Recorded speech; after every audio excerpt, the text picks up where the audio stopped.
Ladies and gentlemen, since President William Ruto won the elections in 2022, the American government has been constantly involved in the Kenyan affairs through the American ambassador to Kenya, Meg Whitman. Meg Whitman has been very common in most of the media stations, speaking about the issues that are concerning Kenya. The first one is that when the elections were over, actually she's among the first people who came out to speak how the elections were free and fair. She didn't just stop there on the issues to do with the elections. During the governor's conference in Eldoret, she stood there as well and said that she has never seen an election that was credible just like that one of Kenya of 2022, where President William Ruto was elected as the president of the Republic of Kenya. Meg Whitman didn't just stop there. After the conference that was there actually in Eldoret, we also had protests that were going on in the country which were called by the Azimio leader, that it was Raila Amolo Odinga. During the process, we had so many things happening in the country. The use of police force, actually, where most people as well were killed during that time. But Meg Whitman didn't come out to speak anything as far as the police excessive use of force it was involved. Now, Meg Whitman, though, despite the controversial statements she was making, because they were controversial in the nature that, as Mio was saying the other thing, as she was saying something else that was in support of the government. Later on, we saw the American government getting involved in most of the affairs, particularly ensuring that we have gotten peace in the country, trying to engage Raila Amolo Odinga and, of course, the government through President William Ruto. That was very successful because through the meetings that we saw, the American people, particularly Meg Whitman and many other American leaders coming to the country, having the meetings with President William Ruto and the Azimia team, we resulted to what we call now the calming down of the country, and actually the protests came to an end. During that time, most Kenyans suspected that there were deals that were really organized there and agreed upon, and it is true because as we speak right now, some of the things that were agreed at that time are coming out on a broad daylight. Now, Meg Whitman, she did not actually even stop there again. She proceeded actually the last time we saw in the public, it is when she was in the United States with President William Ruto during the presidential state visit of President William Ruto. Now, Meg Whitman since then, actually she's been very quiet. Despite of that, her quietness, we've been having protests also since that time because it is the time when the Kenyans had an issue with the presidential jet that was used to the United States of America by President William Ruto himself. And now coming back to Kenya, of course, we were all talking about it. Then President William Ruto and the government introduced the Finance Bill 2024. During this introduction, Kenyans started rejecting it up to now, actually, which resulted to the complete withdrawal of that bill by the President William Ruto, who actually rejected the issue of going to assent that bill into law. Now, Meg Whitman, during the protests, yes, she has been very quiet. Most people didn't even know whether she was in Kenya until recently we heard she traveled to the United States of America. Now, Meg Whitman, she didn't say anything as far as the Finance Bill 2024 is concerned. Despite praising the government several times, she did not speak of anything that concerns the common mwananchi. We did see her say the President of Kenya, to listen to what the people are saying. She did not do that. Youths went to the streets, started peaceful protests, went to the churches, tried to ask these people to vote, the MPs of Kenya. They went ahead to call them, but Meg Whitman and the president and the American team did not speak of anything as far as the youths of the country are concerned. Now, Meg Whitman, she has then since remained very silent.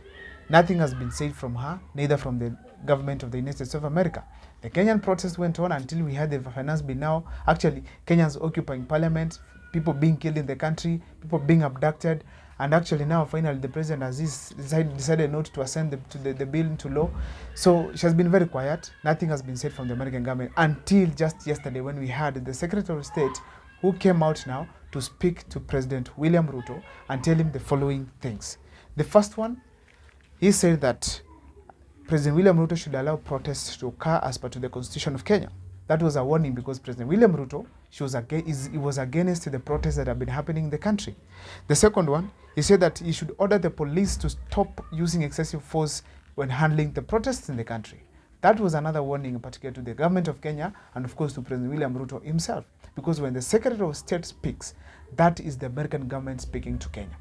Another thing that we had, it is that the Secretary of State still say that President William Ruto must ensure that those police that were involved in excessive use of force, either those who killed protesters, those who harmed protesters in any way, or maybe those who abducted them, have been held culpable. These people, they should be arrested, charged in the course of law according to the Constitution of Kenya.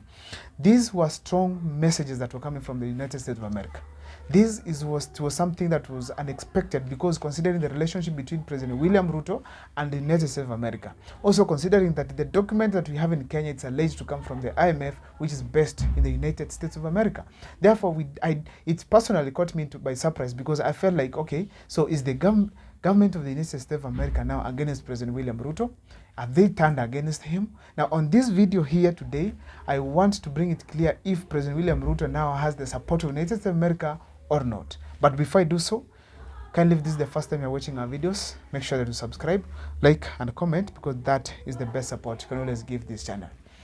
After William Ruto had received the statement from the United States of America Secretary of State, there was a response from the Kenyan Foreign Affairs Principal Secretary, Mr. Singoe, who told them that Kenya will allow protests so long as they are constitutional and they protect other people's properties. Generally a peaceful protest in the country. Now, that was a response that we didn't expect. I actually personally didn't expect him to reply, the Secretary of State, but now that he did it, let me talk about it here. Now, I kept on asking myself, how could the President of Kenya allow Singoe to respond to the Secretary of State, whom whenever he comes to Kenya, does not go to the Foreign Affairs Office. He goes direct to State House to meet President William Ruto. Therefore, I felt like there's a problem between America and Kenya right now. That means every deal that was agreed between Kenya and the United States, it's in danger. Most of the investors of the United States, it's in danger. But then I asked myself, what could have been the cause of all this? The first thing that came to my mind is this. First of all, America has been saying that it's one of the countries that protects the rule of law, that it requires democracy to prevail in every country in Africa. So they have been championing for democracy, and being it is a democratic government that is in power right now, that means that Ruto was going against the constitution, and they felt it's good to give their voice, and they gave it the right way, because that is what we expect America to do, particularly when you have these kind of challenges in the country. Another thing that drove me to that conclusion that there's a problem between Kenya and the United States of America, it is that Kenya, through the President William Ruto, attacked the Ford Foundation, accusing it to be the one that is funding the protests in the country. Actually, they went ahead to tell the Ford Foundation to bring the audit report that is showing how the money that they have been spending has been used by various entities that they have been funding as a foundation. Therefore, I feel like this being a government, this being an American entity, therefore it was going against the American wishes by attacking it openly. Now, therefore, I ask myself, could this be one of the reasons as to why the American government is now on Ruto? Yes, it is true, because American people, the American government protects its American people and its American operations in any country that they are found. Therefore, that is another reason I feel that Kenya has a problem right now, particularly President William Ruto with America. Another thing, I feel that also people are slowly realizing who William Ruto is. When Kenyans were going to the streets to ask the members of parliament to vote no, most of the parliamentarians decided to ignore. President William Ruto decided to ignore, and actually that resulted to having Kenyans being killed, and the president did not take it like something big.